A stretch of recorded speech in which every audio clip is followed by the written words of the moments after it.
day or two of work. Okay, we are speaking with Joseph Cedar, the prize-winning screenwriter and director of a new movie called Footnote, about a rivalry between Talmudic scholars in Israel who happen to be father and son. Joseph, when you write, do you write with a cast in mind? I did this time. I had in mind the actor who plays the father, and it was nice to be able to have that element of visualizing the scenes.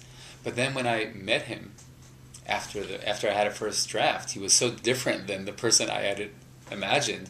It was hard for me to adapt to the real guy. So what did you do?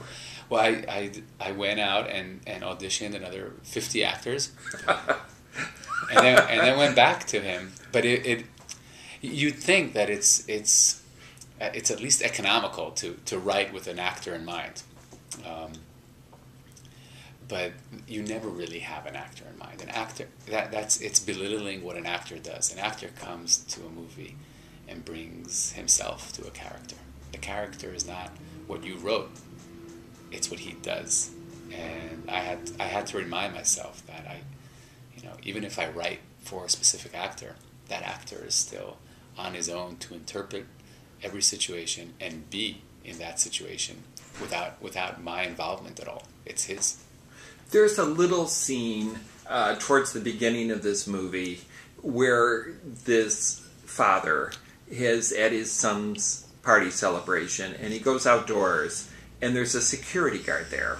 And it turns out everyone is supposed to be having a plastic band around their wrist. And, I've covered the Oscars, and they give you these, and it will be for certain events or parties where they have press cover, and you'll always have it.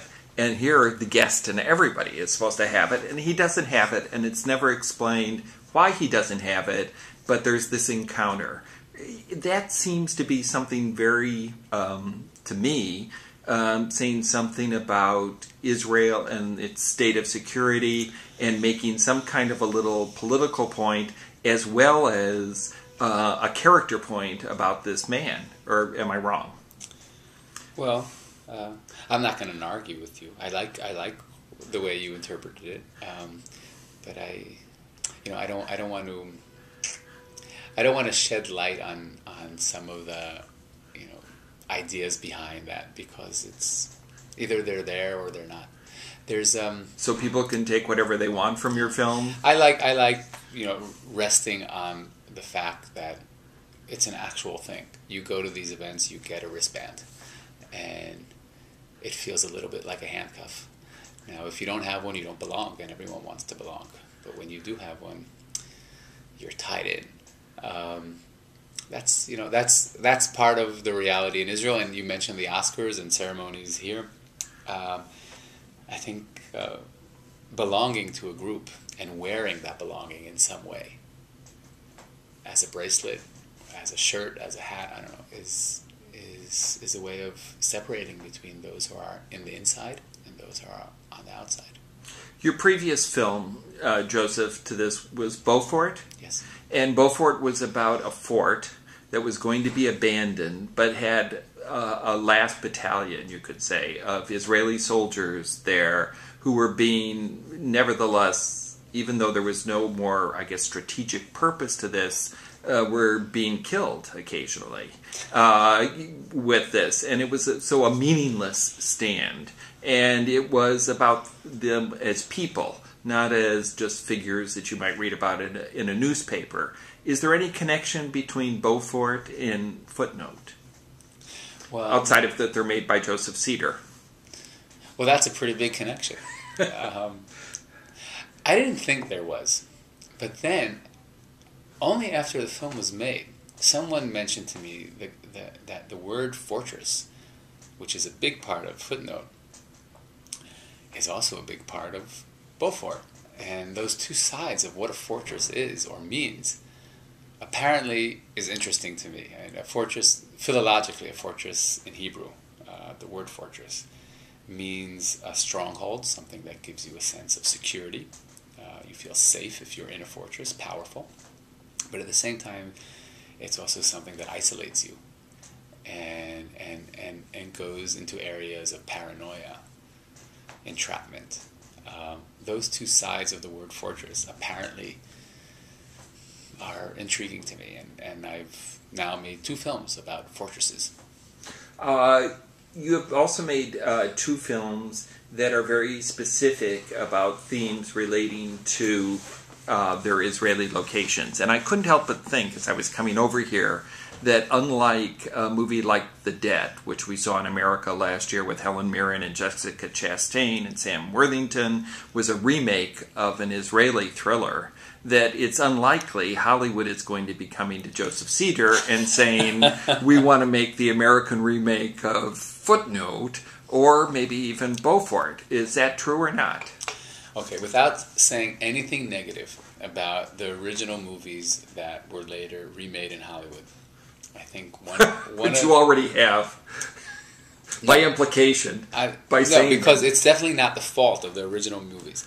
But I have this feeling that any movie that can be remade is not particular enough. Now, it's a generalization, and there are some exceptions. But at least for me, if a film doesn't have its uniqueness that can exist only in the world that's in the film, then it's missing a big component for me. At the same time, there's some great remakes. So I don't know. I was quick on the draw there. Uh-huh.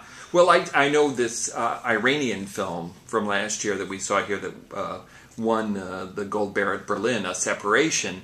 One of the great things I said about it was that it is so specific to Iranian divorce law and legal rulings that it becomes universal in its depiction of these people and the conflicts that they encounter. And you can't imagine that movie ever being remade someplace else. I agree with what you say. One of the great things about A Separation is how specifically or culturally specific it is.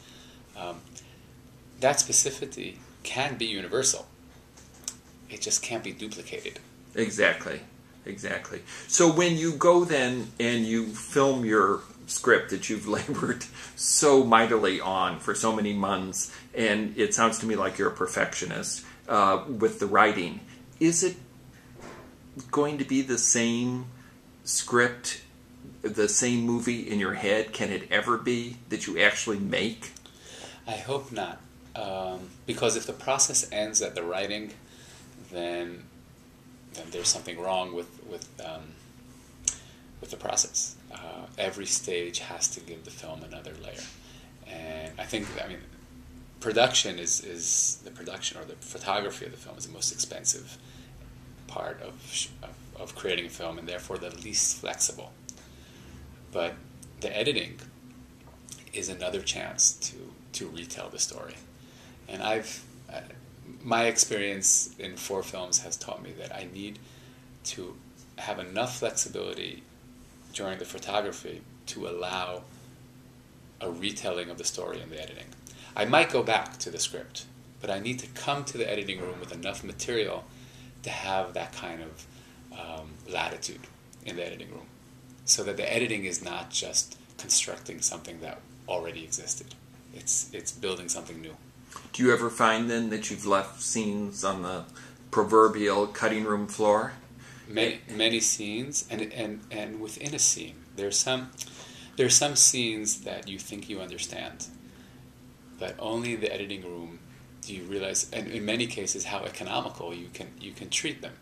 Something that you think requires certain dialogue or action exists in a glance. So you only really know what a scene is and how it functions in the editing room. And do you ever, when you release the film on DVD, put those deleted scenes in as extras or added things, or would you consider an expanded director's cut then with the things that were cut out? So I've done that in the past, but I've decided not to with this film, and we'll see. I've decided that deleted scenes should remain deleted, and I've also now feel that commentary is not a good idea.